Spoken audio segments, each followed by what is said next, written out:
Thank you so much.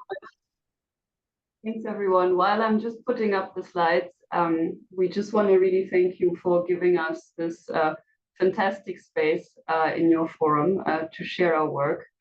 We're very, very excited, and thank you for everybody who is here. So let me just share our presentation. Can you hear us well? Is the sound good? Oh, yes, okay, we can. perfect. That is good. Let me just see if and you can see our full screen. Okay, so I'm just checking the clicking also works. Brilliant. So here we go. Welcome to our talk. The title is a bit of a handful: Beyond Metaphors and Boasts, Matterphorics of Unracializing Voids in Zanzibar's Material Discursive Landscape. We want to start with a short warning. You will encounter throughout this talk racializing matter, words, material, and pictures. And then we would like to begin our talk today with a dedication to Palestine. We will be speaking today about words, houses, and bodies that are violently made to crumble.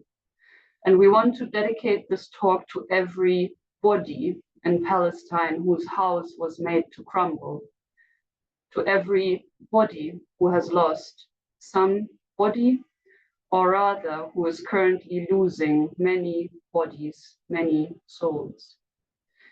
Don Matera, a South African poet and activist, speaks in the movie Roadmap to Apartheid, to which our students, by the way, have alerted us, so thank you for that. And the movie talks about the details and similarities and differences between South African and Israeli apartheid. In that movie, Don Matera tells us how he saw bulldozers destroying his house in South Africa in the 60s. He says, "And of course the house crumbled and I felt pain. It was my blood, my bones, our flesh that was being broken down.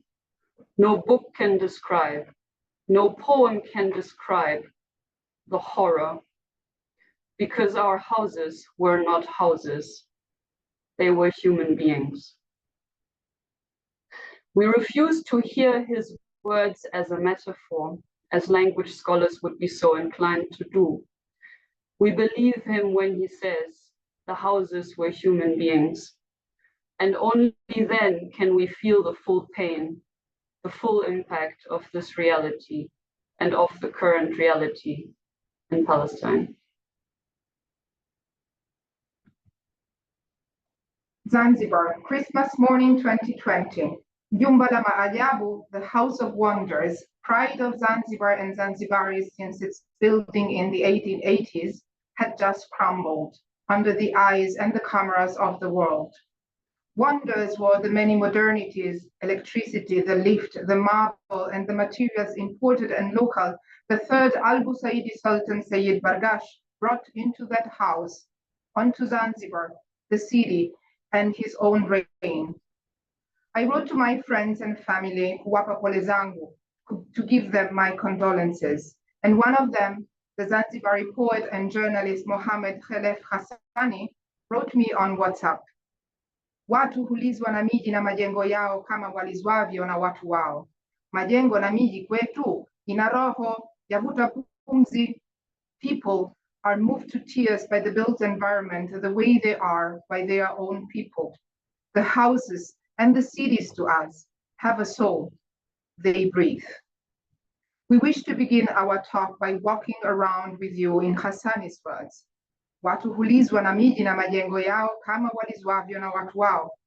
Majengo na miji kwetu ina roho yavuta pumzi. In a language literary scholars are used to, Hassani uses first a simile, establishing a clear relation of likeness between the houses, the cities, and the people, that just after is enhanced through a metaphor. In this way, we would say, the metaphor of soul and the metaphor of breathing anthropomorphize and personify the houses, likening them to people. Ethnographers of linguistic landscape might analyze these words as pointing to the visualities of affect that seem to be called forth in people by the built environment, attesting to an affective regime in which it is appropriate to be moved to tears by buildings and to mourn their loss. However, also in this analysis, Hassani's words would be read metaphorically. Instead, looking more attentively and in Uswahili, that is, in this Swahili radical situatedness, the houses are not personified. If Hassani wanted to personify them, he could have changed the subject prefix in the verbal form ya into a. That is to say, from a things-like subject prefix into a humans-like one. But he didn't.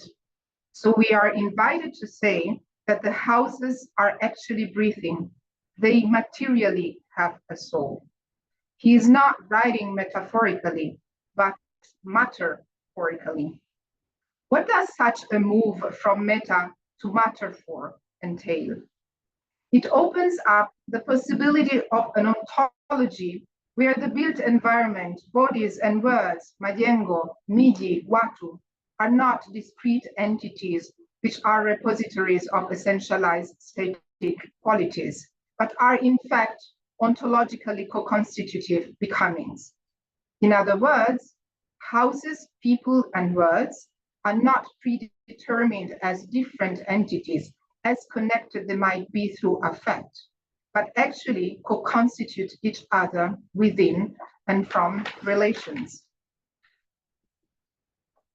Relational modes of thinking emerging out of African, South American, or indigenous scholarship, like the philosophy of Ubuntu, notions like Nepantla spaces, or indigenous place thought, have been centered recently in the southern turn in social and applied linguistics. On a methodological level, this interest in relational thinking is accelerated, as we see it, by ethical concerns about the role of the researcher in choosing and or co-constituting their research object, in itself a telling term. Such concerns become especially obvious there where we try to attend to absences, because there we move very far away from positivist, empiricist, or maybe empiricist ideas of being able to describe, understand, and explain constituents of the world that we allegedly find out there. One way of attending to absences in social linguistic research is by mobilizing concepts of spectrality and hauntings, as suggested, for example, by Anna Deumert in her paper on the social linguistics of the spectre, and as enacted by Natalia Wolbach through what she calls ghost ethnographies in the haunted landscapes of Crimea. Ghosts are here spatio-temporally evasive figures that animate a space of past and absent realities. So we were initially also tempted to turn to spectrality to analyze the void left by the collapse of the House of Wonders in Zanzibar. However, in the context of Zanzibar and the Swahili world at large, ghosts, spirits, mashetani, majini, mapepo, vivuli, are present beings, considering the islands and the surrounding water as their home and sharing lit space with humans. They are not spatio-temporally evasive figures animating a space of past and absent realities, as they may well be in other research contexts. Rather, here, they are substantial, made of substance, material presences, co-constituting governed places like in Giningi, in Pemba, having cities, guilds, viringe, religions, languages, a sense of belonging to the sea and or to the land, names and ancestors. Visiwani Zanzibar spirits have bodies which, although invisible in the human world, share some underlying vital life force with humans, manifesting to them through hair, wind, seasons, the sea, smell, or physical effects, including sickness that is a spirit taking a seat, into a human body. Northern scholarship between visible and invisible realms and the forces that originate in each are here in a real sense irrelevant. The invisible exists and leaks into the scene. The skilled can always see it. The unskilled know it's there. Derrida's notion of hauntology that inspired the spectral turn in many fields, including social linguistics, suggests that traces of the past persist in unsettling ways in the present, like ghosts, while setting in motion a proliferation of metaphorical hauntings throughout scholarship. Here, for us, wanting to become response-able to respond to our encounter with relational Swahili onto epistemologies, we share Deumert's concern that the concepts of ghosts and spectrality, as they are often used in scholarship, distance us too far from any suggestion that we might actually believe in ghosts. Therefore, to analyze the absent presence of the House of Wonders in Zanzibar's material discursive landscape, we turn to the metaphorical void, a concept that thinks apparent absence as a desiring orientation towards being and becoming, co-constituted by shifting, phoric, matter that never settles, but remains open for constituting ever new relationalities. So instead of attending to the House of Wonders void through ghost ethnographies, we want here to try out a different mode of doing theory, meaning we want to attend to the void metaphorically. A question that runs as an undercurrent through this presentation is, if we work with and through a metaphorical void, do we need ghosts? We decide here against ghosts. Rather, we attempt to matter forth the void, to make it matter to you, through us, for what it is, a material absent presence, a void co-constituted by human and non-human bodies, spirits and words included. However, in order to get in touch with the relational void, the analytical language that we have been trained to use is not suitable. We argue that this language pulls us back in individualistic ways of thinking, in which there are houses and there are people, and ghosts and signs, which can be likened to one another, ultimately, metaphorically. Yeah, so we wanted to explain just a little bit briefly what we mean by this problem with the individualistic ontology. So in our not so adequate visualization, we have tried to depict this, right? So we would have words, we have buildings, we have people, we have the void, and then we would describe how they enter into relations with each other. But of course, our assumption then is that they were separate in the first place, separate entities that can be likened to each other via metaphor. Now, if we do not buy into this and want to go into a relational ontology, then we have to let go of this starting point. But what we want to point out here as well is that in the language that we usually use in analyses, like signify, describe, index, point to, we always reinforce kind of like a separation between words and the world, right? So words are not constitutive of the relationalities of the world, but words describe the world, or they point to, or they signify, or they represent, or they index. So this is one of the problems that we see in our language that keeps on pulling us back into this word-world divide. And it also keeps us pulling us back into this idea that there is a researcher that stands apart from what is being researched, right? And is separate from that and can therefore describe something that is out there. So all of these kind of like innocent vocabularies carry with them, we would say, like stowaways that keep on pulling us back into an individualistic ontology. A relational ontology, however, is one where the built environment, bodies, majengo, miji, watu, and words are not discrete, separate entities which are repositories of essentialized static qualities, but are in fact ontologically co-constitutive becomings. It's an ontology that allows for breathing houses with souls. We therefore envision and try to enact Matterphorical language.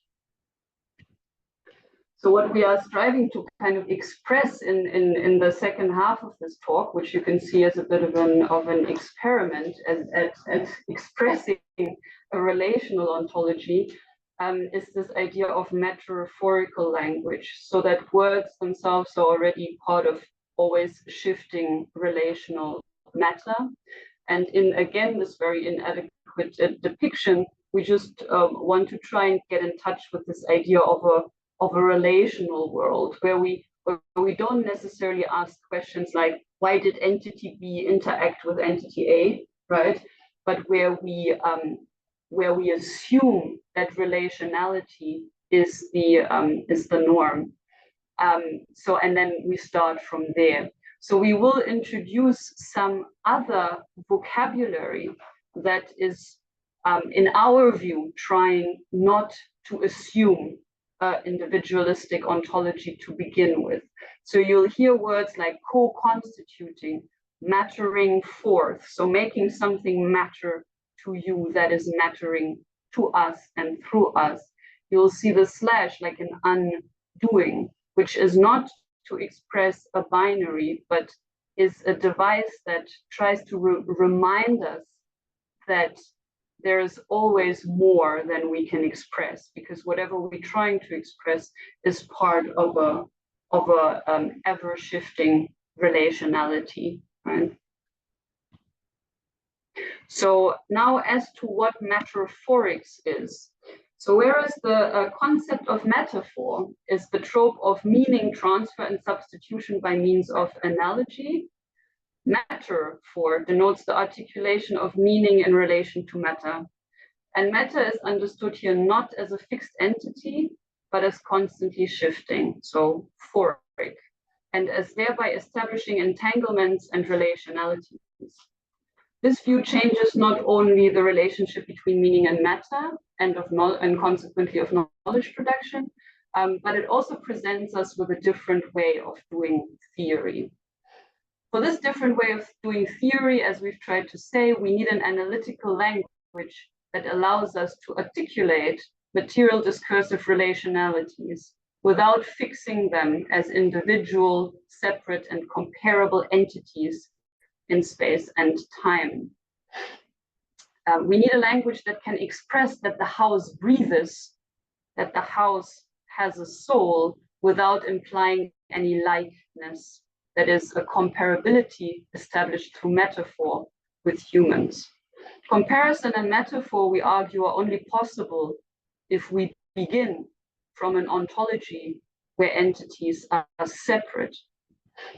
So Gandorfer argues for a metaphorical use of language that will allow us to break loose from its rigid representative and metaphorical use. Thinking non-metaphorically, they write, expressing despite language and reading signs non-imperialistically, however, demands the abolition of all metaphor and the acceptance that all that consists is real. It calls for Matterphorics, which is prerequisite for not only new forms of expression, but different modes of thought and consequently different modes of doing theory. So we'll begin now with the actual study, so to speak, and we would like to invite you to try and listen in a non-metaphorical way. And we're very inspired here by a quote by George Estreich, who says, "Every metaphor breaks down somewhere. To have a story and to be one are not the same." So I guess what we're trying to say is that we invite you to be a story with us.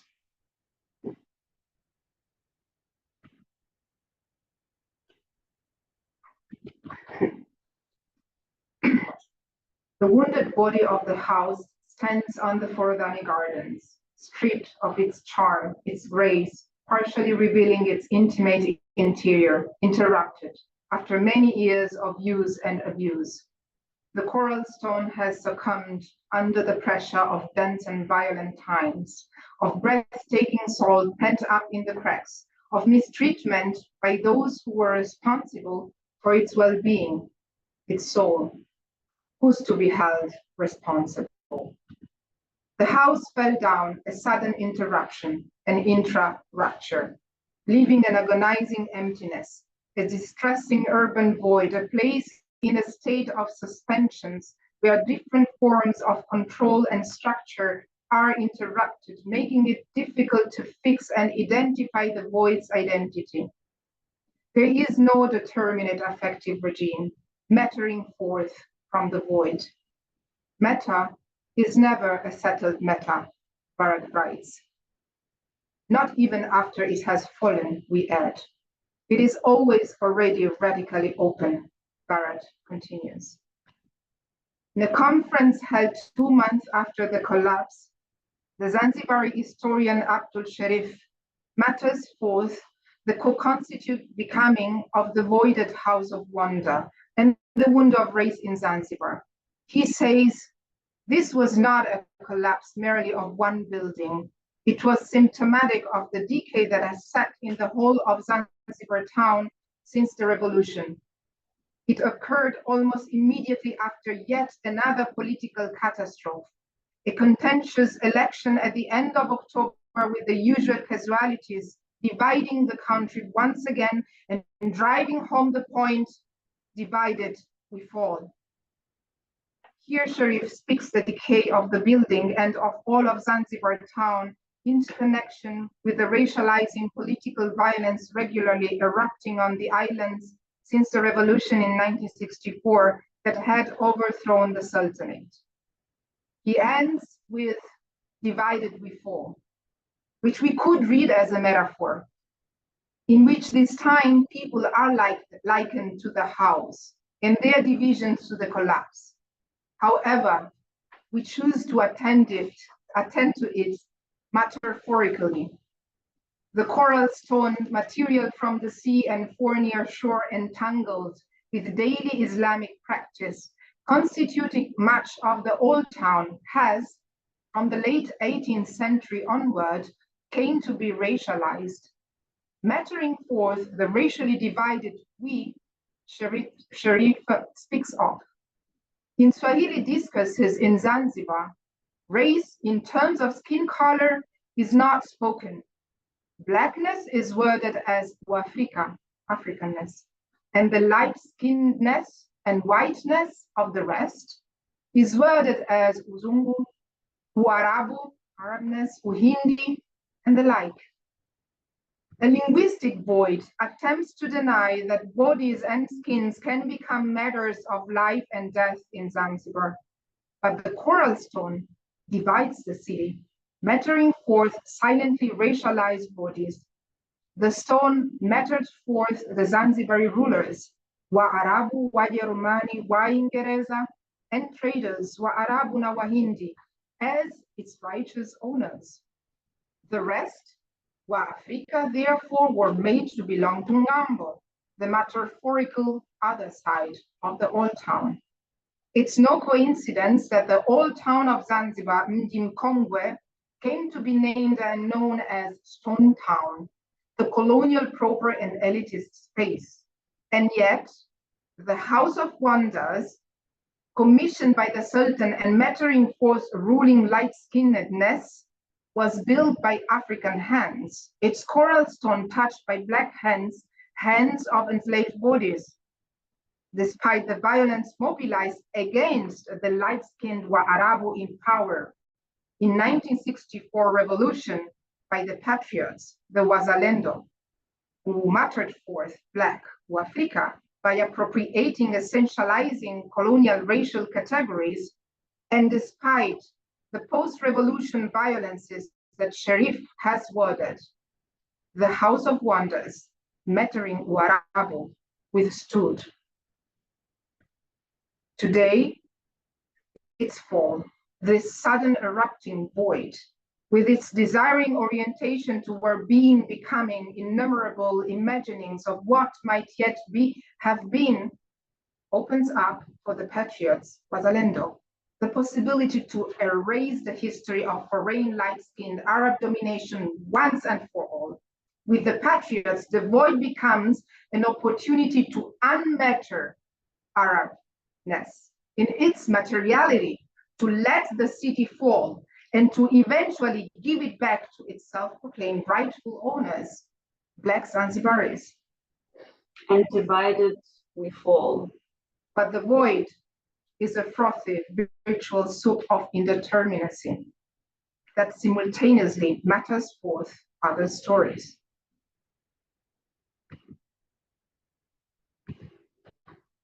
Matter is never a settled matter, Barad writes, especially not after it has crumbled, we add. It is always already radically open, Barad continues. The House of Wonders, Jumbala Maajabu, had already become Jumbala Aibu, the House of Shame, in the words of many Zanzibaris who had seen the first cracks, who had felt the stone trying to catch its breath. They were disappointed by the neglect of the house by the government. Its collapse is the material evidence of that neglect. Therefore, the government is committed to clear the rubble away. Yet what is it that must be cleared away? The wounded house crumbled into the multiplicity of materials of which it was made, fallen to the ground in a pile of rubble that remembers what it was. All its racializing stone, its clay, lime, and wood crumbled. Matters dangerously hard to categorize. Matters so unsettled, so unsettling, that the government hurries up to sweep them away. It needs to govern unracialized single identity Zanzibaris. But Zanzibariness as rubble is not classifiable in order to be governable. It's a multiple, infinite, indeterminate identity that becomes problematic to the political power that needs to be avoided. Sweeping out the rubble is an attempt to push away, mind you, not to stitch or even to heal the wound of race. An attempt to erase it, to turn it into nothingness, to unracialize as part of an avoidance of responsibility. And divided we fall. But voids don't do nothingness. They undo no thingness. They don't unracialize, they unracialize. The unrubbled void is, as Barad writes, no doubt, doing its own experiments with non-being. Indeterminacy is not the state of a thing, but an unending dynamism that can become differently with different relations of different bodies, of different words. In a conversation with Mohammed Hassani on the collapse of the House of Wonder, Professor Sharif reveals that in the house's rubble there is a treasure which could not have come to light anew if the house had not collapsed. The treasures he refers to are huge and very old timber boards carved in Islamic calligraphy, painted in gold, the color of nobility and power, and in green, the color of heavenly purity. These boards constituted a very visible part of the front side of the verandas in the first building, the one envisioned and realized by Sultan Bargash. They were standing kizingitini, meaning at the threshold of the palace. In times when Zanzibari Muslims were engaging in religious reform movements that presented a threat to his authority, the boards protected the Sultan from the spirits that the enemies could have used against him.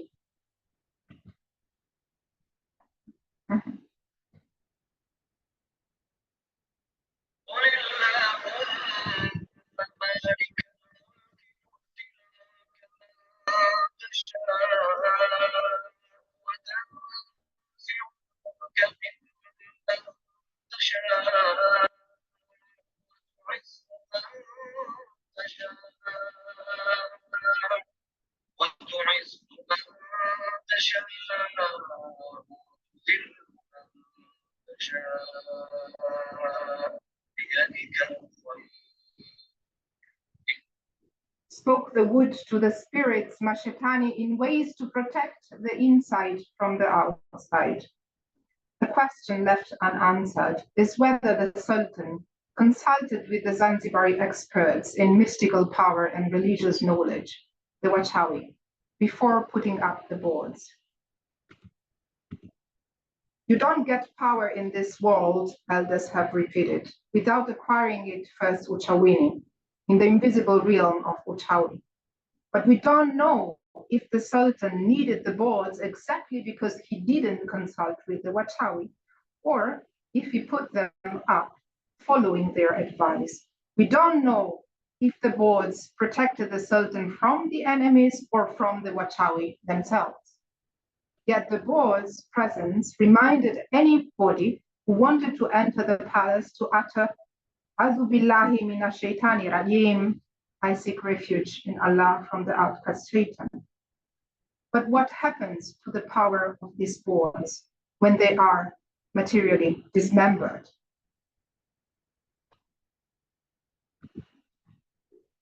In the palace's renovation, following the white British Army bombing meant to restore colonial power over the Sultanate, the British needed wood poles to support the house's clock tower. They needed wood, any wood, and so they took these very boards from the verandas. The boards turned in such a way as to make their carvings invisible. They literally disappeared from the sight of the colonialists, who might have thought that they were this way controlling mystical power, but who might in fact have set the spirits free to roam everywhere. By removing the boards, the spirits were no longer bound to protect the palace. While anyone who dared such a thing today, Sharif says, would be considered an aggressor against history, they did it. They took that wood, and since they needed it to be plain, they hid the carving, and thereby removed it forcibly from the memories of Zanzibaris. Today, the collapse offers the chance to recover that history, to remember those planks, to save them, and to return them to their city.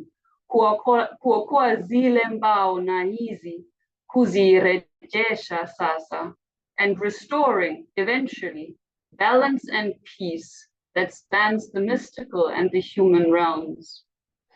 Abdul Sharif immediately recognized this potential of the collapse. In a later email to us, he writes, "When the collapse occurred on Christmas Day in 2020, I rushed to the House of Wonders and later urged one of my former colleagues to try to rescue any fragments of the boards." Voids are unending dynamisms of material discursive entanglements, and they move bodies, bringing Sharif to the site of the collapse for an attempt to intervene, to co-constitute what would, for him, and also for us, be an ethical, responsible mattering forth of the voided planks. With Sharif and ourselves, the void then does not become evidence for shameful governmental neglect. Rather, through its desiring orientation towards being, becoming, it expresses the multiple, infinite, indeterminate identity of a rainbow-colored people, opening up to the possibility for building, metaphorically, new and old, unracializing, material discursive relations, vibrant with innumerable imaginings of what might yet be, have been, with possibilities for a new and more just ways of interacting through a comprehensive Zanzibar response ability. Undivided, we don't fall. Unfortunately, Sharif told us his former colleague had little say, and the debris was being dumped in the creek in front of Bawani Hotel. I'm sorry to say that none of it was recovered because the government was more concerned about the shame of the collapse than with salvation of what could be done but matter is never settled matter, Brunotti writes. Even after it was absent, we add, it's always already radically open. The planks were part of the material discursive landscape of which we only learned through Sharif's words in the interview after the collapse. It was the void, Sharif and his words becoming with each other, that mattered forth these planks into the public domain so we could pick them up. After we referenced his words from the interview to him, we asked him if he had anything for us to work with. He shared pictures he had taken of the violated planks hidden in the clock tower when the house still stood. Finally, the linguist in us thought, words on matter, something to show for, some meaning, some signs to analyze. However, looking closely at the pictures, trying to piece together the words and their meanings with Lara's Arabic-speaking husband, what struck us the most were not the worded planks as signs to be interpreted, but we were struck by more wounds.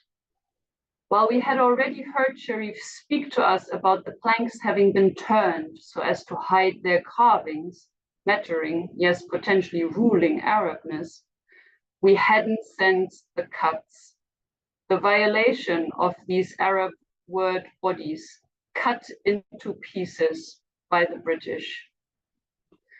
Voids created within wooden words, making them hard to remember. On Christmas Day 2020, the clock tower, built from mutilated words, eventually broke down, scattering its limbs. Broken, material discursive violated light-skinned Arab ancestors, co-constituents of a rainbow-colored people, in Sharif's words, remembered with and through the void.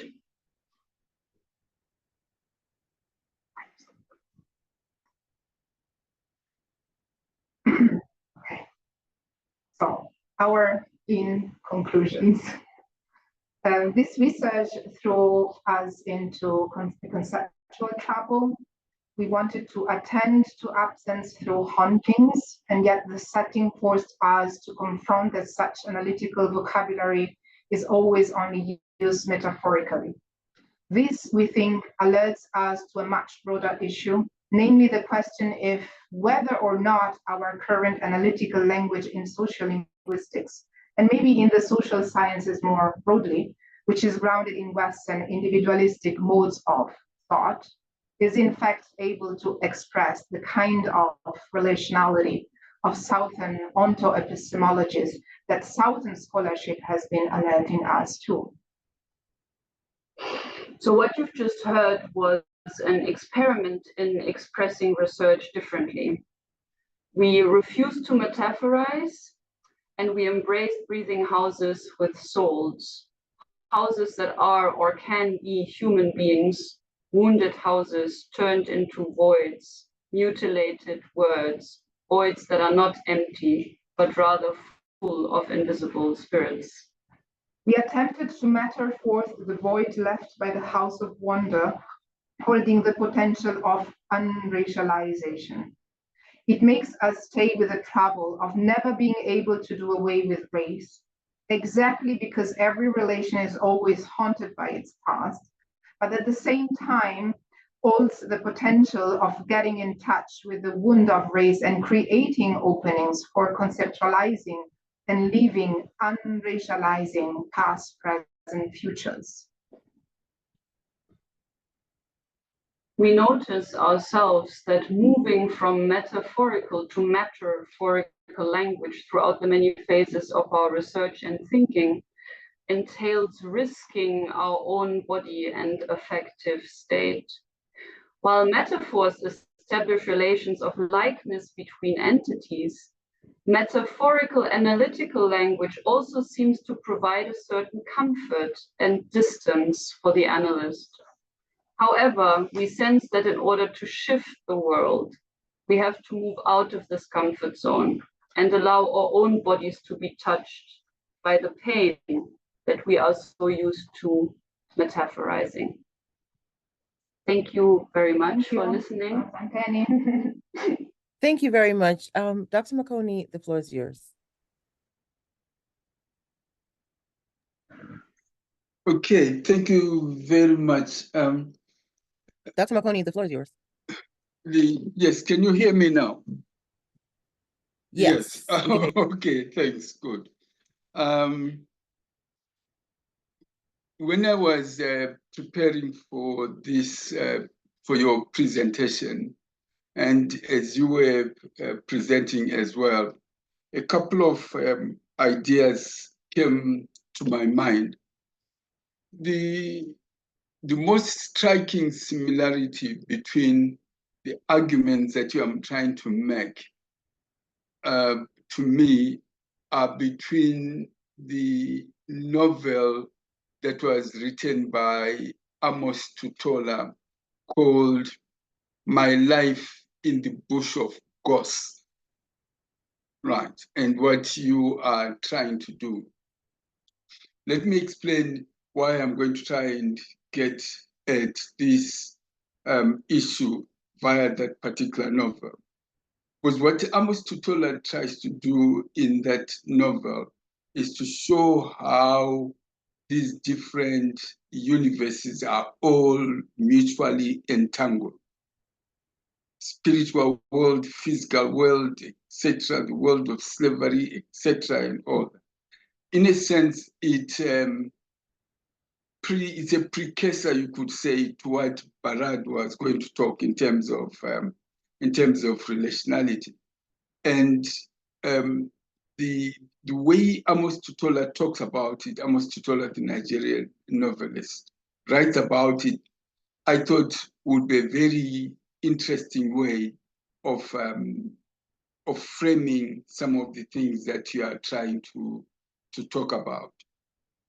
Then the other issue that you raised, which I thought was very interesting, and I'm going to try and approach this by using the term earthly persons. You were talking about houses as human houses, as having souls, etc. So as you were talking, what came into my mind was, is it possible that a house is an earthly person?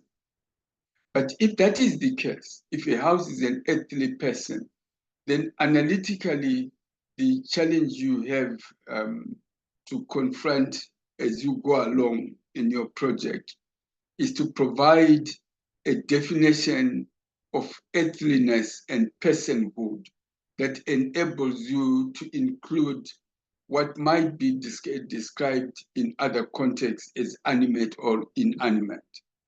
Yeah, that is my first query, and then I'll move on to the other broader issues. Right. Basically, to what extent is Amos Tutola's literary work relevant to what you guys are doing? And to what extent is it a potential precursor to your thinking? And then secondly, in what way can we argue that everything that we encounter on this planet is an earthly person? Right. Thank you very much.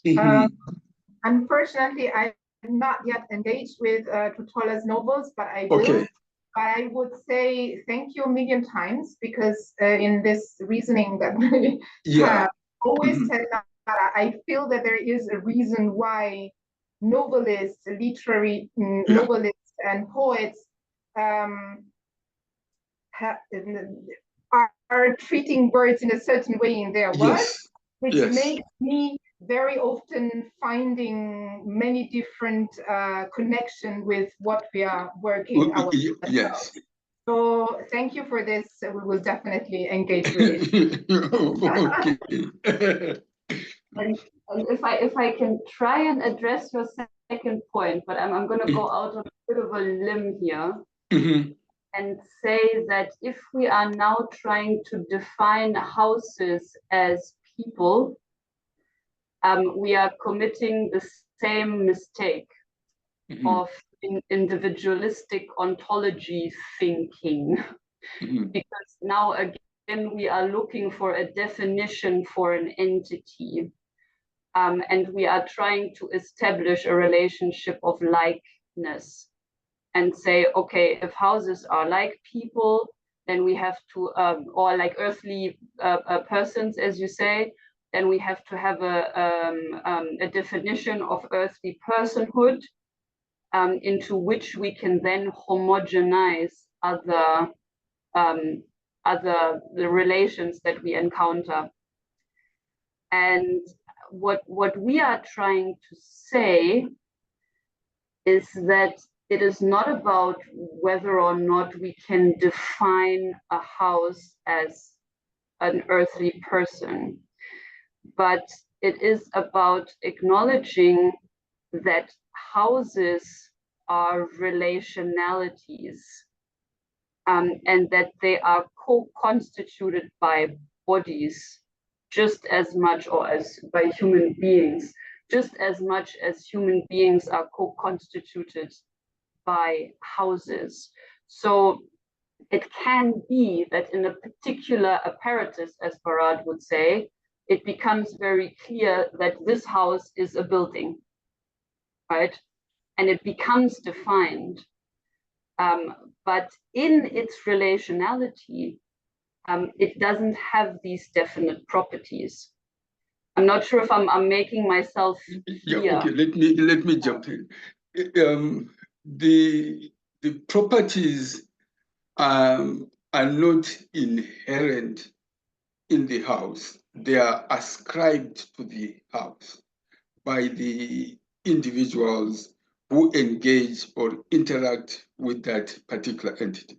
So I could, for example, regard my mother's grave as a house, or somebody could regard that as a grave.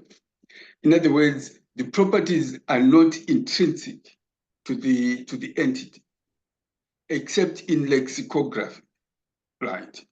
So your critique is not of scholarship, it's a critique of lexicography and how it has begun to think through issues about words. Lexicography thinks of words as having meanings that are independent of context with all these various properties. But you are sort of arguing that these houses, etc., clans of houses, their meanings are emergent. They are not pre-given in advance. So what somebody may regard as ruins, I may regard as a house, right? Because the properties are not in the building. They are not external to this. They are ascribed to somebody. They are imagined. They emerge in the relationality. Yes, they emerge in the rationality. Yeah. However, So let me just jump in, then I will stop. If you are sleeping under a bridge, because then you could perhaps argue that is your house. But for the government, that might be a bridge, because your relationship to that bridge is different. But then the problem that we are faced with in scholarship is lexicography. It's become a powerful ideological way of thinking through how these things are defined, right? Because lexicography it has a very different ideological understanding of the world. So your argument, in actual fact, is much, much, much more powerful if it's articulated against lexicography. But then let me move on and then leave this to other people to jump in. There is a book I did with Basi Antia, which came out 2 years or so ago, called Southernizing Sociolinguistics colorism, racism, and patriarchy in language in the Global South. What is interesting about that, there's a chapter in that volume by somebody called Chris Hatton. And what Chris Hatton does is exactly, he tries to partially answer what you guys are doing, which is very interesting, because he focuses on the meta-linguistics of sociolinguistics. Right. That is really what is quite interesting, which is the argument that you guys have successfully pushed forward. It would be interesting to get for you to, when you have time to spare or time to waste, just read the introduction. Is very interesting because it talks about, it does what you guys are doing, turning sociolinguistics into the meta language of sociolinguistics into a study. Right. How is the language of sociolinguistics inadequate to the tasks that we want it to accomplish? Anyway, there are a lot of questions that are there. Let me ask the last question, then I'll hand over, and we can always talk about this. I like the idea of ontology and all that, but I'm never very sure. What is the difference between a ghost and an ancestor? If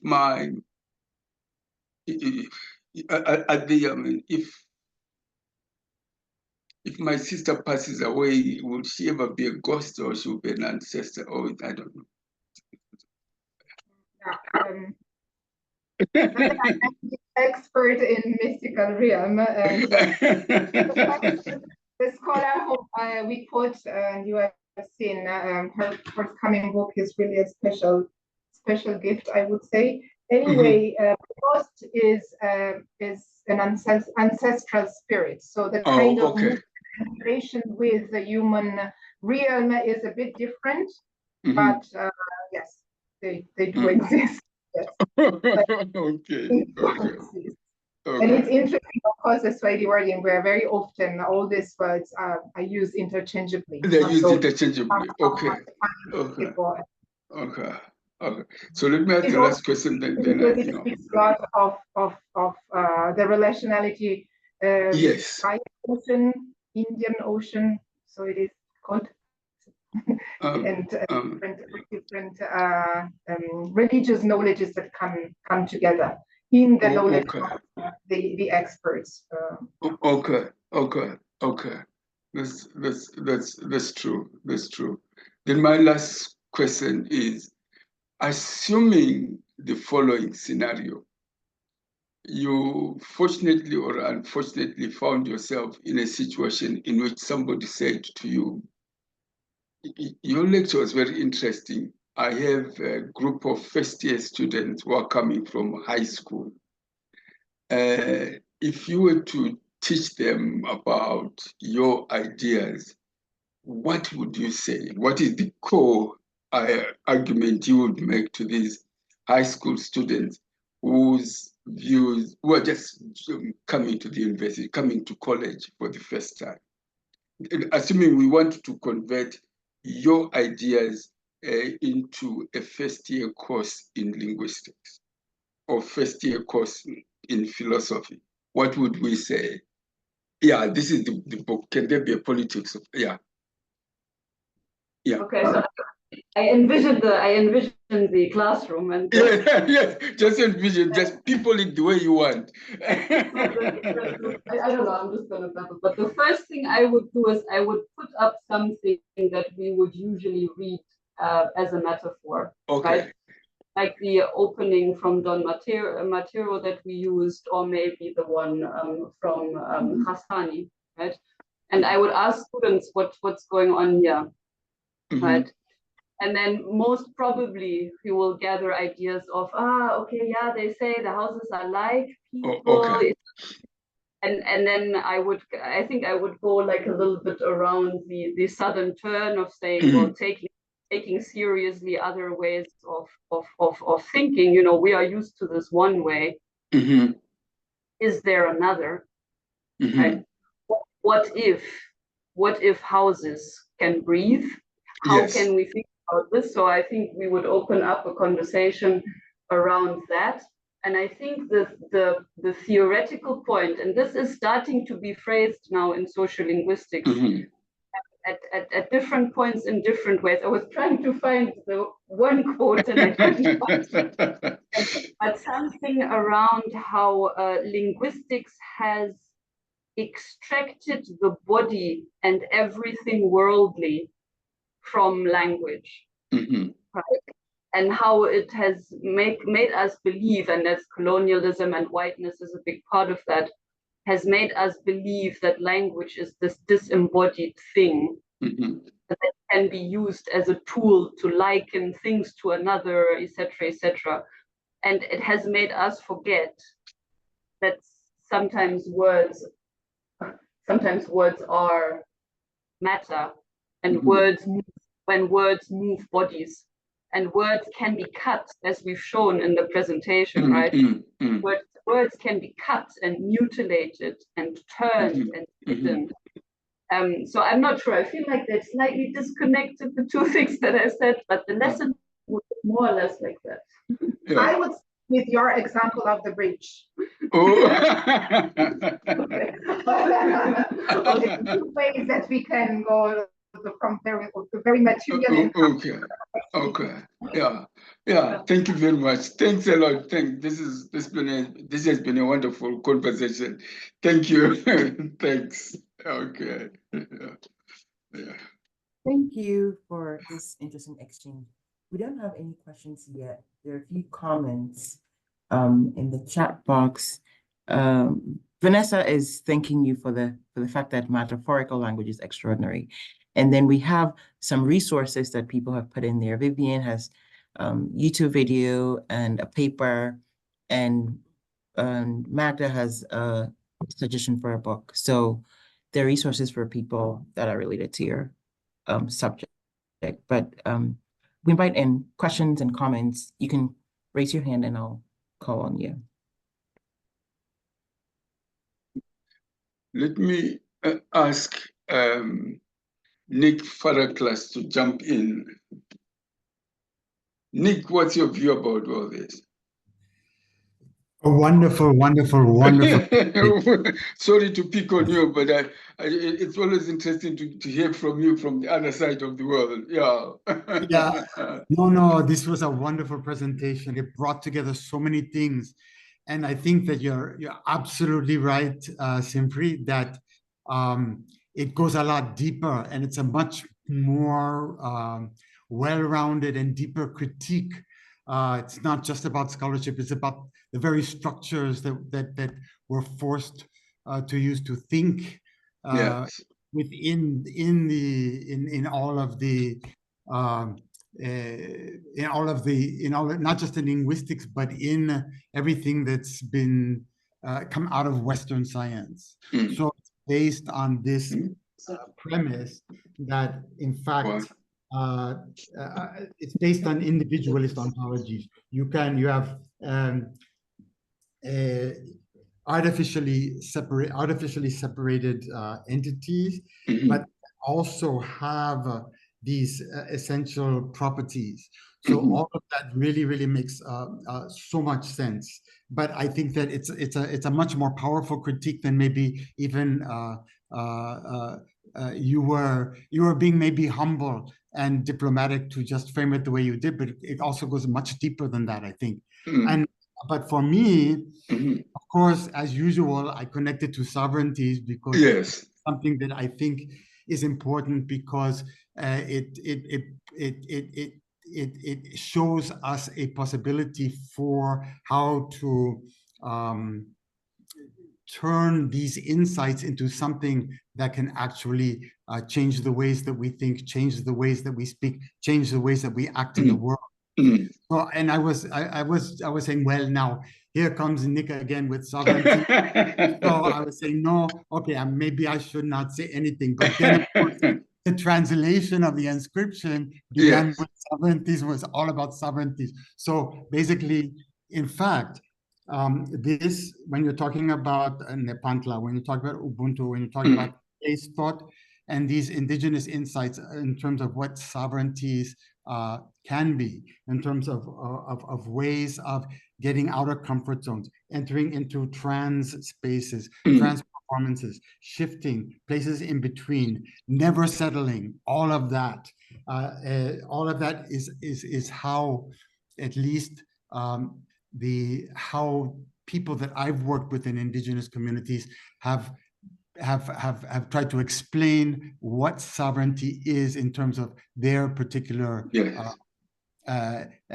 traditions. And this idea of, but again, when you look at what they mean, what people mean by sovereignty, when indigenous people speak of sovereignty, again, it really ties back to this this impossibility of separating matter from spirit, and then earthliness from personhood, I think is really important there too, because in other words, it's an earthly personhood. It's not a personhood that's in a platonic, idealized place. It's embodied. It's embodied, yes. So to me, those are the kinds of things that when people speak of sovereignty and reclaiming sovereignty, it's about reinfusing everything that was separated out as matter with spirit, and reinfusing everything that was separated out as spirit with matter. No possibility for separating them, and so and so basically it gets back to us undoing that basic Platonic idea of the fact that the real reality is somewhere else. No, it's right here. It's right here, and it's completely infused with everybody who came before us, and it's completely infused with everybody who's going to come after us. It's not just, it's everybody to come as well. And all of that pantheon of jinns and spirits that people talk about, it's all there. And so, that's why I love this presentation. It really touched all of those different places. So for me, I was really moved, really moved by it. I just want to, though, ask a little bit more about how the presenters feel about connecting this to things that people can actually do in their lives, in the ways that they think, the ways that they speak, the ways that they act, to embody some of this. Because for me, I've learned a lot in terms of what people call sovereignty in indigenous communities. But I don't think that there's just one way to do it. I think that there's many ways to do it, as there are people on the earth. And I'm just wondering if there's a way to connect that you can see what they're doing. Okay. Actually, how we can actually implement different ways of doing things and speaking and thinking. I think that's something, but especially in terms of acting. Good. Yes. Lara and Irene, the question is yours. The show is yours today. Thank you so much, Nick, for this. This was so comprehensive, and a lot of pointers in there for us as well. I think part of the problem is that we ourselves don't fully, don't fully understand the implications of this. We somehow enmeshed in it, which makes sense. I guess that supports our argument. But exactly. I mean, if you fully understood it, there would be something wrong. Okay, that's sovereignty. That's that trans place, being in between and not having it all figured out. That's the perfect place to be. Yes. Yeah, and I think this is what we are trying to learn, a language to express, right? And also like a structure of talk that would express that, like the different stories, the different encounters. I mean, I have a very simple, very simple thing that kind of shifted things in my head. I try to no longer say that I speak about something or of something. I try to say that I speak something. because I sense that then that pulls me into the responsibility of what I am actually saying is co-constituting material realities. And I don't always manage, but I mean, at least also, I mean, in writing, it's a bit easier to kind of remind yourself, no, hold on a second. So this for me brings me into this material discursive mode. You're like, well, I'm not just saying something about something. I'm speaking something. I'm making something, and I cannot take myself out of this. I have to be responsible towards it, right? But that's I still feel like that's on a very small scale. Then again, if I think if people would actually be doing it, it might it might change quite a lot. Yeah, and then of course we also like a lot to use this expression suggested by Gandolfer and Barat, mattering forth, because we really feel that if we matter forth something, we are going towards, but it's not erasing us, and we don't want to erase us. Yeah, in that sense. So we are part of this co-constituted relationality, or we are co-constituted by this that we are mattering forth the moment we are doing it. That's also what we do. And I think, so I don't know if I understood your partly or your questions or suggestion or right, but I think that what I have found myself, and I think that both of us also in the way how we are reading stuff and teaching, etc., is that we are really nurturing a different kind of attentiveness. So when for example, when we actually put this warning is racializing matter, is really like we should really be attentive to matter, and it's not just words, but all that is surrounding us and that we engage or we entangle with, etc. So yeah. This is a very powerful, it's a very powerful place for you to be. I think there's a lot of power there. And that I think is the kind of sovereignty that people can reclaim. We can all reclaim it. But again, I love the fact that you talked about neglect, forgetfulness, avoidance of responsibility, and how that's connected with these comfort zones that serve as cheap substitutes for us actually reassuming our sovereignty, as a sovereign place where we can matter forth and reassume that very powerful sovereignty that all of us have as human beings. Thank you very much, Nick. Thank you so much. Michael Scott has a comment and question. First, thanks to you for your presentation.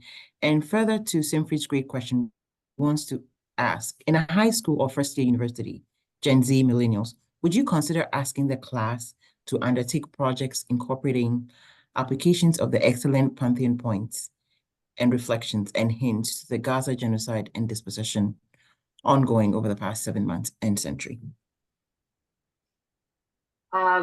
Yes, we might lose our jobs, but I think we would do it. I'm not sure. What do you mean by Pantheon points? Sorry, my wording ability has, I think, left me. Just impressed with the comment of Nick Farraklas there, who mentioned the pantheon of ideas and connections that he felt or observed from your presentation.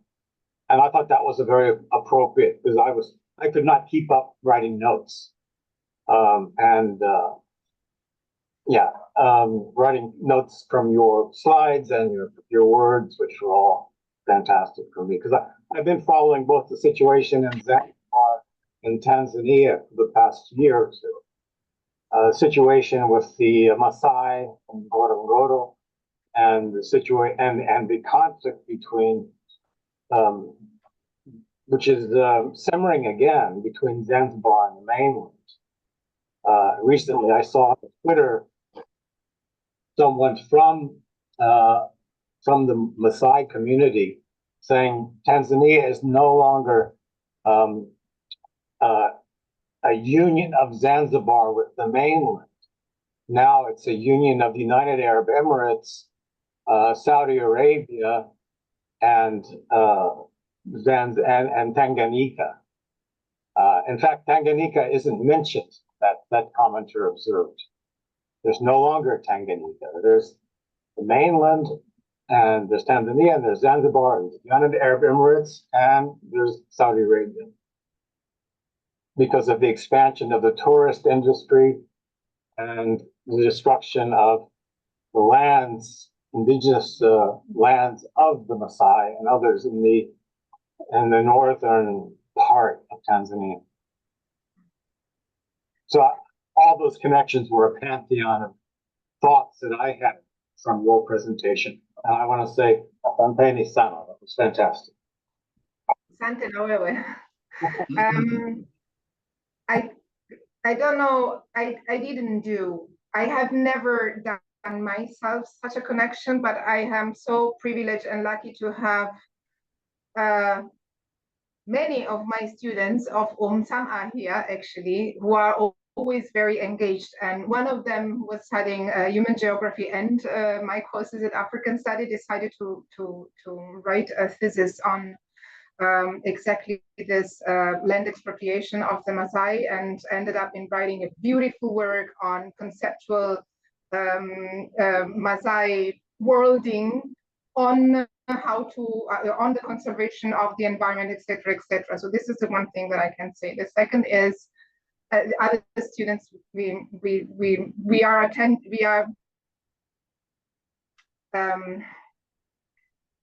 are how do I say that? How do I matter it forth? We are really taking what we do in class out of class. You might know that there is a lot of debate concerning marejeshos or restitution now, right now. And it's not so long that are so intense in Germany.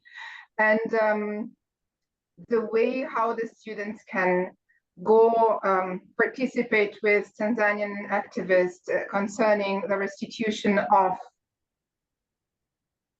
vinyago, that I don't feel to translate into objects as in the museum are, defined and worded, which is very reduced, and the way they can actually really engage and bring up all that is in worlds. I can just say, I think in some cases it works. I mean, it works somehow. It's very beautiful to see also how they respond to the request of the activists, which I think is very important, now to have a demand to work with and not just go just like that. Yes, the last and most, well, it's not the most painful, because all that we are talking about is very important and as important as painful, is of course the tourist industry and all that you have just said. It's very true, and I haven't had yet the time to really focus on one thing and pack it this way maybe, or to matter it forth this way, but it's very moving too often in a bad way, so very painful to see how this is actually expanding. So our tourism is expanding in a very material way, in all the sense that we have been trying to sense the word matter in here, if it makes sense. So I know it's not really an answer, sorry, but there is a lot of potential, I think. Yeah, I would just like to add one thing. I'm speaking from the state of Maine in the United States, in the city of Portland, which is exactly the size of Raqqa. Someone put a superimposition of the map of Rafa on the city of Portland, it's exactly the same area. Our population is 60,000 people. Rafa is over 1 million right now. Also, when there's a connection here in Maine between the dispossession of the indigenous people of Tanzania, the Maasai and others, with the dispossession of the First Nation of this part of the United States, which was Wabanaki and Penobscot indigenous populations. And there's a whole movement here, which is among the indigenous First Nation, to raise consciousness and to, in a way, reclaim their homelands in consciousness, words, and confronting the increasing here. So those are another. So I mean, your presentation goes global. I'm speaking of Ubuntu. It's everywhere. Thank you. Thank you, and thank you also for noticing the metaphors. And I think what for us is especially important to wear them today after our university management on Tuesday has called the police on students occupying a lecture hall, and we are outraged and disappointed and in pain, I think. Without saying that's happening everywhere in the United States right now. And I'm starting to have my fears because I used to work in the Palestinian camps in Lebanon, and I worked in Palestine. So this is all very close to my heart. Thank you for sharing that. Wonderful to see you and to hear your talk. Thank you. Thank you. Thank you, Michael, and thank you, Lara and Irene. If we don't have, are there any other comments or questions? Otherwise, we can transition into our after party because maybe people want to talk off camera. So, well, let me risk a question, if you don't mind. And I say risk a question because I've been trying to fight some distractions while listening to you, some distracting thoughts that sort of seem to be surging.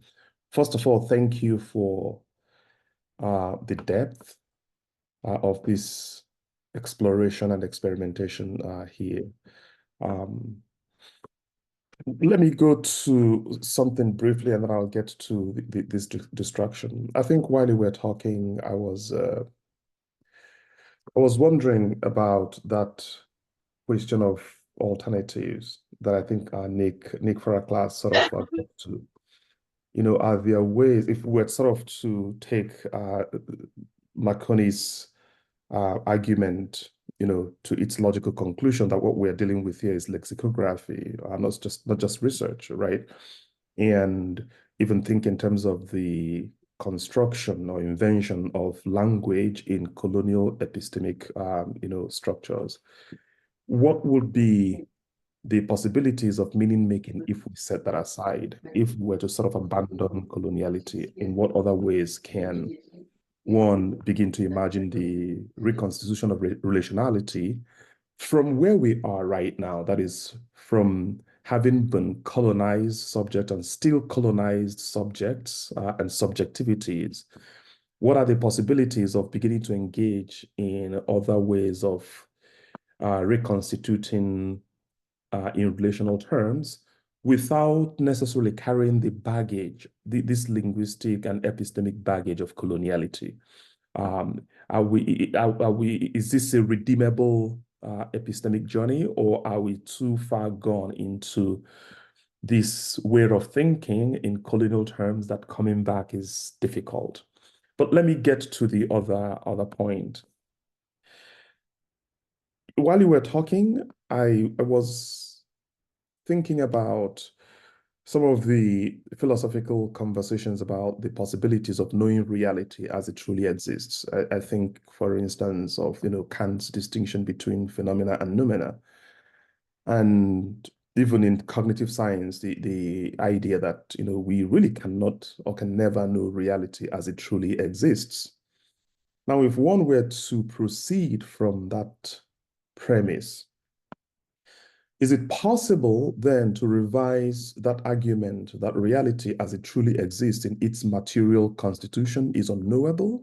Is it possible to reconstitute or revise the argument you're making here to say that rather than abandon metaphor, that is to say that things are not metaphor, they are metaphor, and I love that framing. Is it possible to say that everything is metaphorical? Right? That is to turn things the other way, to say that everything is metaphorical. Reality as it truly exists is beyond our grasp in the way that coloniality assumes. That is to say that what has happened with that lexicographic epistemic trick is to persuade us to believe that we can know reality the way it truly exists. But we figured out that that's not true, that's not possible. Can we then conclude that the only way to engage in whatever we call reality is epistemically bounded to metaphor? And to use Donald Hoffman's framing here, that reality as we know it is more or less a desktop through which we attempt to navigate for our own existence, for us to be able to exist, to live and survive and reproduce and then move on. Is that possible? Is that even a fair way to begin to extend or attempt to apply the argument you're making here? I'm going to just start with your second point. Thank you, because this is just now fresh in my head. I think what we are trying to say is exactly the opposite. So if you say if everything could be metaphorical, we are saying everything is metaphorical. And I think this is a philosophical debate. I would say these would be two different philosophical, how do you call those things? Axioms or whatever, right?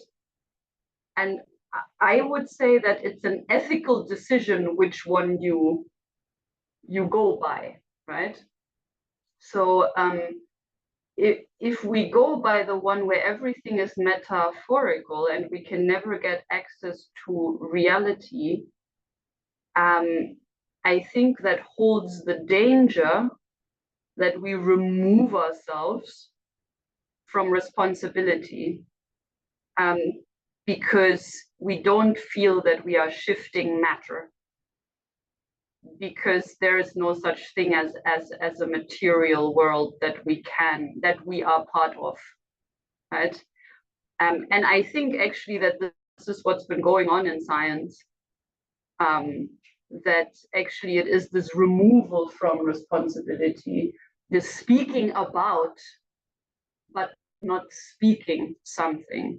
So I think the metaphorical move for me would be the antithesis of what we were trying to formulate, namely that every move we make, every move, the song, oh God,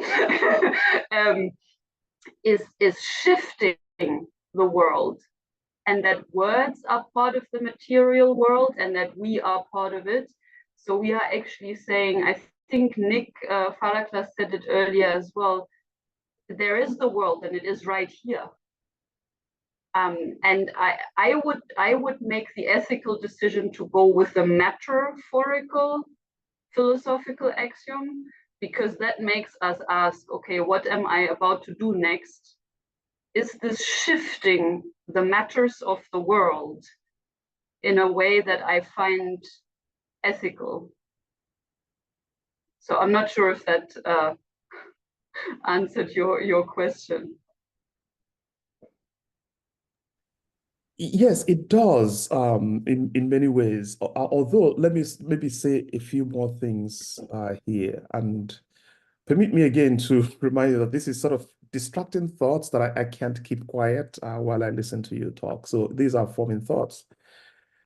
But I think the diametric distinction you're making here was very clear to me when you started talking. So I presuppose it already in the question I'm asking here. That is to say that that danger is real. That is the danger of assuming a disconnect between the subject and the object. That's fairly evident. But I also think that it carries a risk, right? When you presume that disconnect, there is always that risk of presuming to be able to speak objectively, because you are, I mean, it's the Popperian logic of replicability and falsifiability and so forth. That is, if you can get so many different people from very different backgrounds who can come and assemble the same set of evidence and they come to the same conclusions, then you should feel confident. It's the reason I would get on an airplane, for instance, and fly from point A to point B and believe that this pressurized tube will go up and come down, because enough people have gone through the process of assessing this to be able to say, yes, this is actually what this reality looks like. That risk, the risk I'm pointing to here, is to presume that because we've had enough so-called evidence to be confident about the thing we speak about, that what we speak about is actually the nature of the thing as it exists. And I think that's the problem that the Cartesian distinction between phenomena and noumena was sort of trying to dispel. And I think even cognitive science has done more or less the same thing, that we cannot bridge that gap, presuming that the thing we know or claim to know represents a thing as it exists is an unnecessary jump. I think that's claiming more than we know, essentially. But that's the risk there, right? And that risk also carries a lot of colonial baggage. I think that's essentially how Europe managed to convince the rest of the world that what it says things are actually what things are, right? Now, here is the challenge, the risk I'm seeing with the metaphorical, and the reason I'm sort of clarifying this. I agree with you that reality is here. I mean, that's to Nick's point. I don't have any difficulty in my lived experience recognizing the ethical weight of seeing other beings as equally important as I am. Okay, if I were just to stand from that point. And when I say other beings, I'm saying that in the same terms I think you are referring here, that is to not make a distinction between me and other beings. That is, I could not have existed without that relational constitution of material reality. So I don't have any difficulty with that. I think the area that's unsettling me is that if you push that same the argument of relationality hard enough, you might find yourself in a place where you are also ontologizing. That is, you are claiming to represent or to state things as they truly exist in terms of relationality. That might seem like an ontologizing act, one that is bringing into existence reality, right? And does that also carry that risk of coloniality? Does that also carry the risk, if we were to abandon that distancing move of Cartesian, of Western epistemic thinking and embrace the relationality? Is there a risk of coloniality hiding behind that? I think that's essentially the point I'm trying to raise here. I don't know that it exists. I'm sort of wondering that at multiple levels, something might seem clear, but you look behind the curtain and there hides something that you might not have been anticipating there. To put this differently, are there ways someone can appropriate the argument of relationality for the purpose of conquest?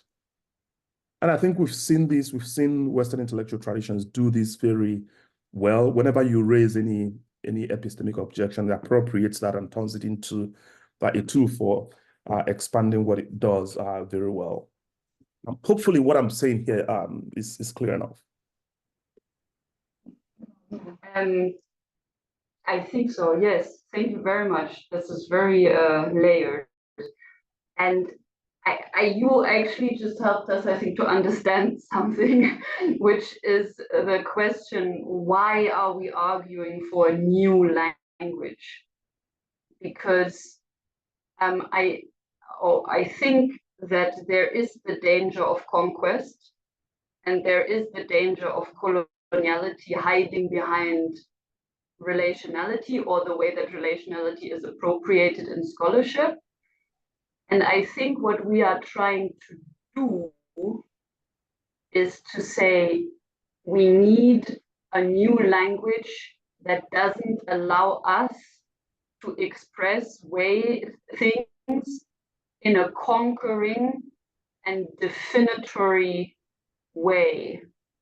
So when we are using, for example, the slash in unracializing, and then we go out from that slash and we tell, I think we had now three, four, I don't know, different stories of what the void can become, right?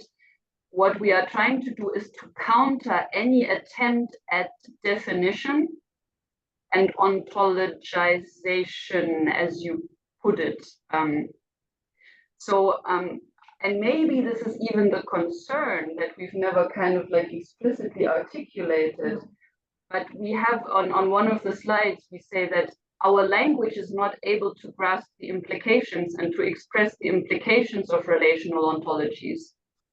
So if we go on with our same language, but we then do the relational stuff, right? We will end up doing the same colonial stuff. So, and I think this is why we cannot do it without undoing the words. Yeah, I don't know. That's I think my spontaneous take on it. But thanks so much for and you might have something also in that. No, it's too deep to be replied just like that, because now I'm thinking of translation. I'm thinking of Ubuntu. I'm thinking of. I can't. But yes, thanks for this. Thanks for alert us to this. Yeah. Yeah. Yep. I appreciate this, and I truly appreciate the nature of the depth of your thinking. You really make, at least I'm assuming this might apply to others, but you make me pause a lot, because we assume a lot as human beings. And I think maybe to the argument about cognitive science I was referring to here, the point is that this is what makes it possible for us to even exist, to go from day 1 to day 2 to day 3, if we can count days in those terms. But I do worry a lot about the ways that decolonial moves can easily be reconstituted. I mean, in the recent example of this I've seen, even preceding the COVID-19 pandemic, this conversation about what the truth is, the role of scientific expertise, and so forth, sort of brought to the surface how we do have very serious reason to question what we call science. But then there are so many people who will make exactly that same argument to do the very opposite of what we're trying to do, the argument they're trying to do. So how can one, I think I've argued in different contexts that the commitment to saying, oh, let's just allow the scientists to find the truth could be more dangerous than saying, scientists may just admit that it is never possible to get to anything called the truth, which can be disorienting for people who look to science for evidence, for faith in what they can believe, but at least maybe it will help to dismantle the public imaginations about the possibilities of truth. I think it will make arrogant people a little bit more humble about their knowledge claims. Anyway, if you don't mind, let me remind you of my first question, because I think that's even more practical for me. If I were to engage with people who are not in the academia in a conversation like this, people who will struggle with dealing with the ideas and the concepts that we're working with here, how can this become manifest in actionable conversations, just living together. And again, I'm thinking in terms of, are there already in existence indigenous, and I struggle to use the word indigenous for whatever it might mean, but ways that people in different contexts already manifest a non-colonial way of thinking about their relationship with reality. If I think of my Igbo context, and I think many African contexts probably think about this, to listen to stories of life and communities that are people, not just by human beings, but animals and spirits and ancestors and trees and so on and so forth. Is that it? Is that the language, the alternative language we're looking for? Are there other ways that people are engaging with this that can offer alternatives, hopeful alternatives?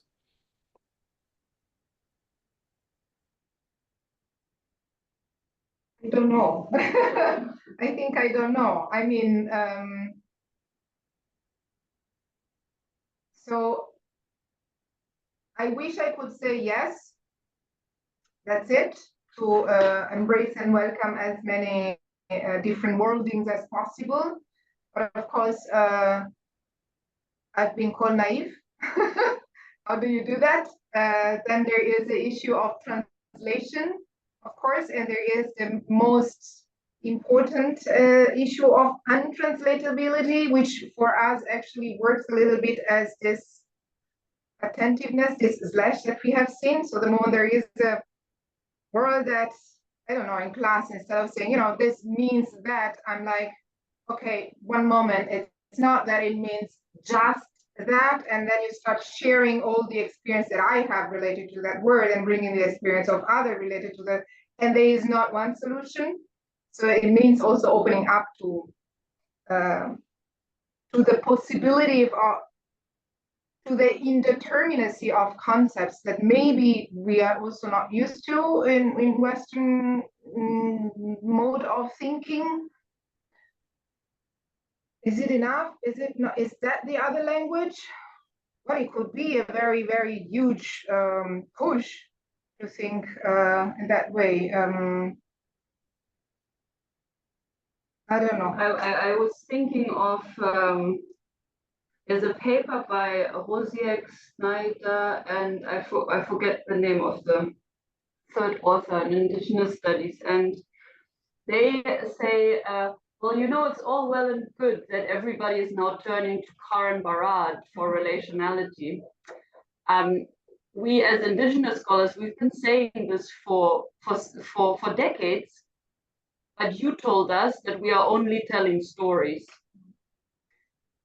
So I think that your point about stories and that being the other language, there is something to it, but I think it's about how we hear and how we listen to stories and what we make of them. Because if we listen to them in the metaphorical mode, then I don't think we are going to change anything.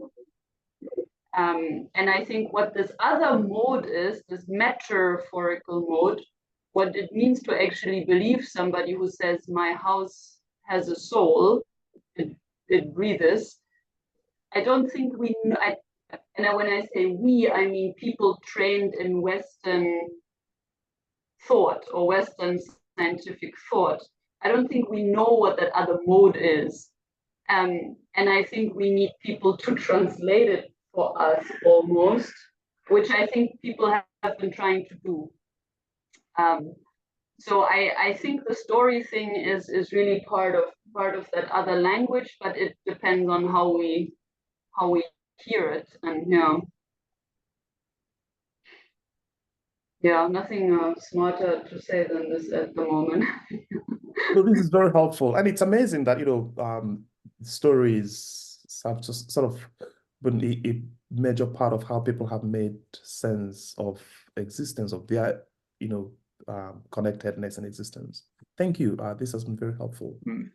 Yeah, let me just follow up on what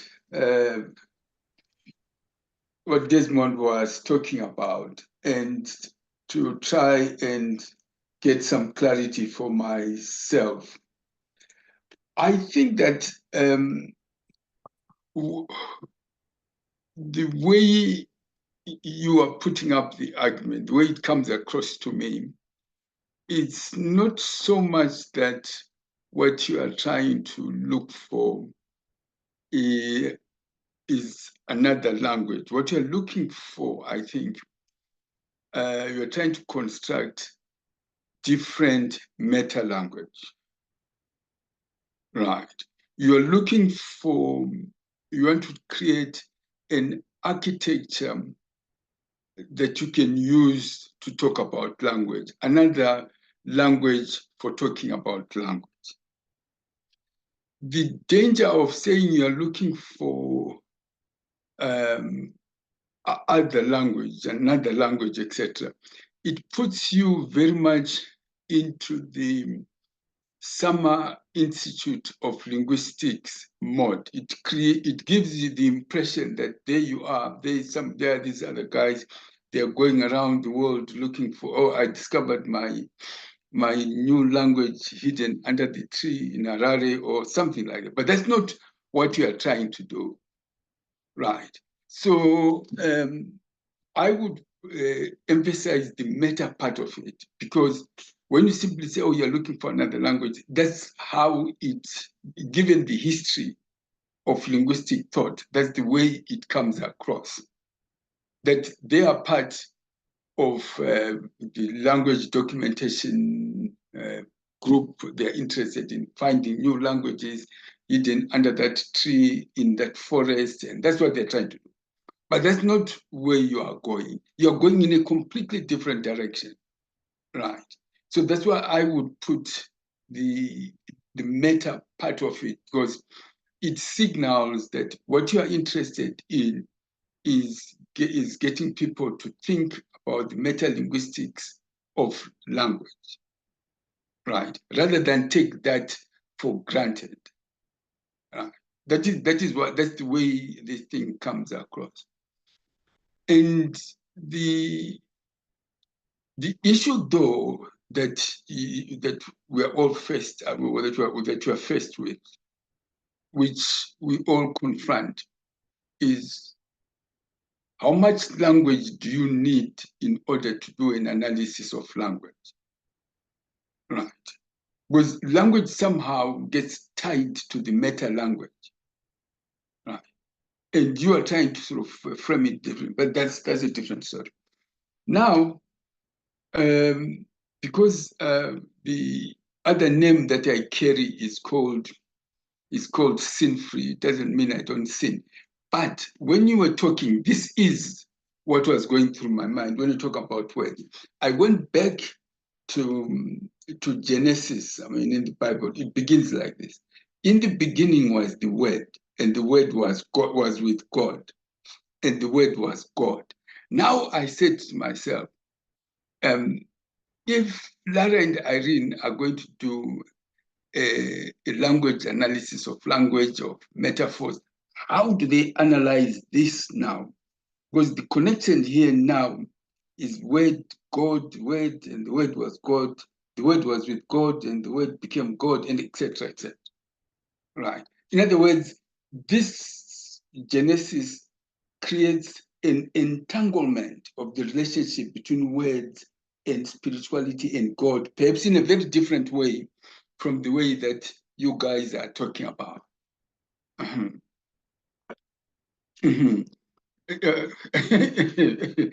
Right, yes, anyway, right.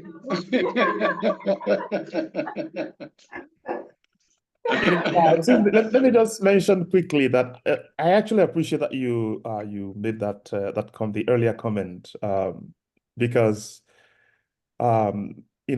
for many years, and after I read Disinventing and Reconstituting Language, I've been able to think about language ever again.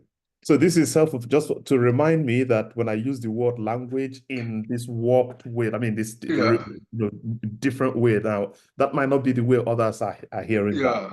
I don't think I've been able to think of language now as a thing.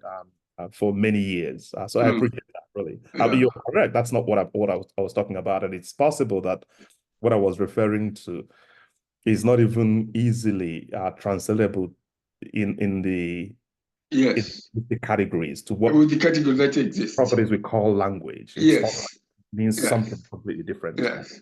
Thank you. Thanks a lot. Thanks. Yes, Lara and Irene, the show is you don't have to answer anything if you don't want to. I mean, this is just.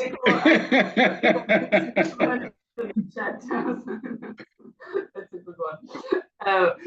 I mean, I think you're making a very useful point about the meta language. Yeah, I must actually minimize the chat because otherwise.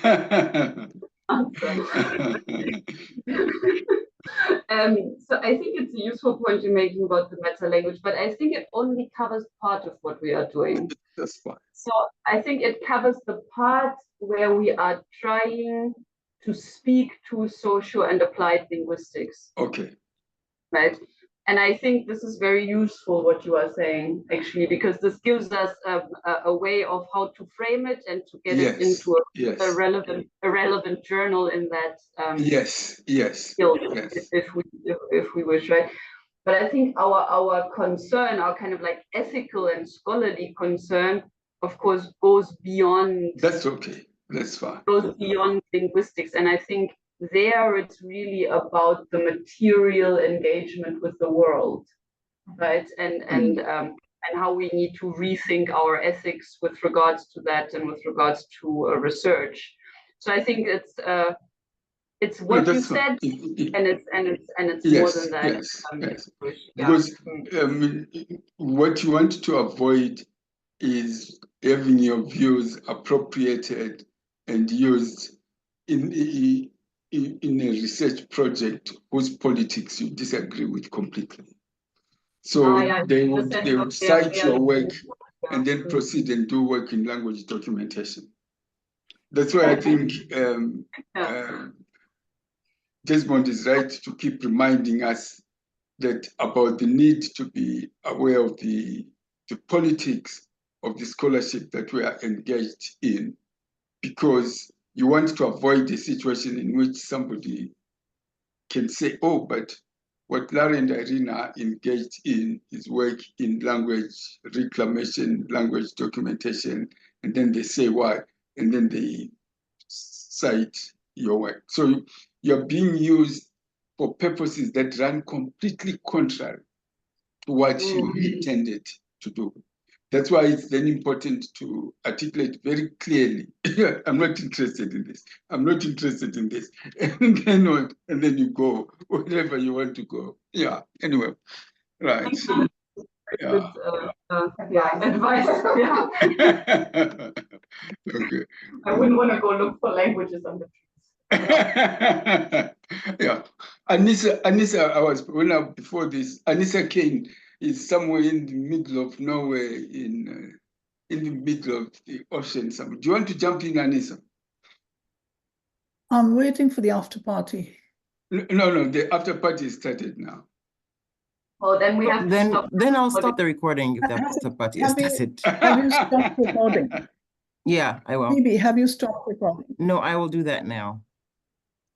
Right.